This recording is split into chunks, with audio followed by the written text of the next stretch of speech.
વિશ્વમાં ગ્લોબલ વોર્મિંગથી તમામ ક્ષેત્રે અસર પહોંચી છે, ત્યારે કુદરતી આપત્તિમાં ખેડૂતોને પણ નુકસાની વેઠવાનો વારો આવે. ખેડૂતોને પડખે ઊભી રહે છે ગુજરાત સરકાર. રાજ્યમાં વખતો વખત થતી કુદરતી આપત્તિઓને ધ્યાને રાખી રાજ્ય સરકાર તરફથી SDRF હેઠળ નિયત કરેલી સહાયના ધોરણો ઉપરાંત અસરગ્રસ્ત ખેડૂતોને રાજ્ય ભંડોળમાંથી વધારાની સહાય ચૂકવવા માટેની યોજના શરૂ કરવામાં આવી છે. હેલો મિત્રો, ધ માહિતી શોમાં આપનું સ્વાગત છે. હું છું વિવેક.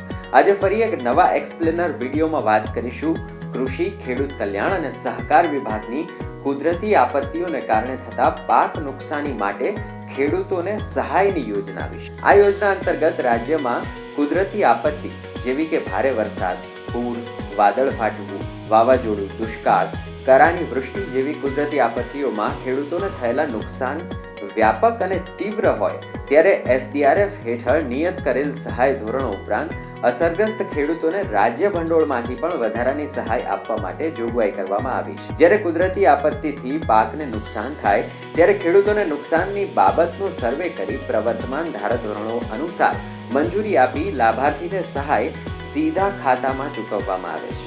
2024-25 ખરીફ ઋતુના જુલાઈ કૃષિ રાહત પેકેજ અને ઓગસ્ટ-સપ્ટેમ્બર ખાસ કૃષિ રાહત પેકેજમાં વરસાદ આધારિત અથવા તો બિન પિયત ખેતી પાકોમાં 33% કે તેથી વધુ નુકસાની માટે પ્રતિ હેક્ટર SDRFના નિયમ મુજબ ₹8,500 તેમજ રાજ્ય બજેટ હેઠળ ₹2,500ની સહાય મળી કુલ ₹11,000 મળશે. પિયત પાકોના 33% કે તેથી વધુ નુકસાન માટે હેક્ટર દીઠ SDRFના નિયમો અનુસાર ₹17,000 તેમજ રાજ્ય બજેટ હેઠળ ₹5,000ની સહાય એમ કુલ મળી ₹22,000 ખાતા દીઠ આપવામાં આવશે.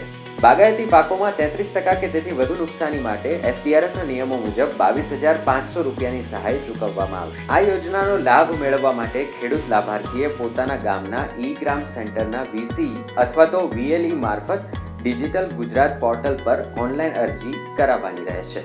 સહાય બેંક ખાતામાં સીધી જ જમા કરવામાં આવે છે. હવે વાત કરીએ આ યોજનાનો લાભ મેળવવાની સંપૂર્ણ પ્રક્રિયા વિશે. તો આ યોજનાનો લાભ લેવા ખેડૂતોએ 8A તલાટીનો વાવેતરનો દાખલો, 7/12 Aadhaar card number, mobile number, bank account number સહિતની વિગત સાથે VCE અથવા તો VLE અને ગ્રામ સેવક મારફત ઓનલાઈન ડિજિટલ ગુજરાત પોર્ટલ પર અરજી કરવાની રહે છે.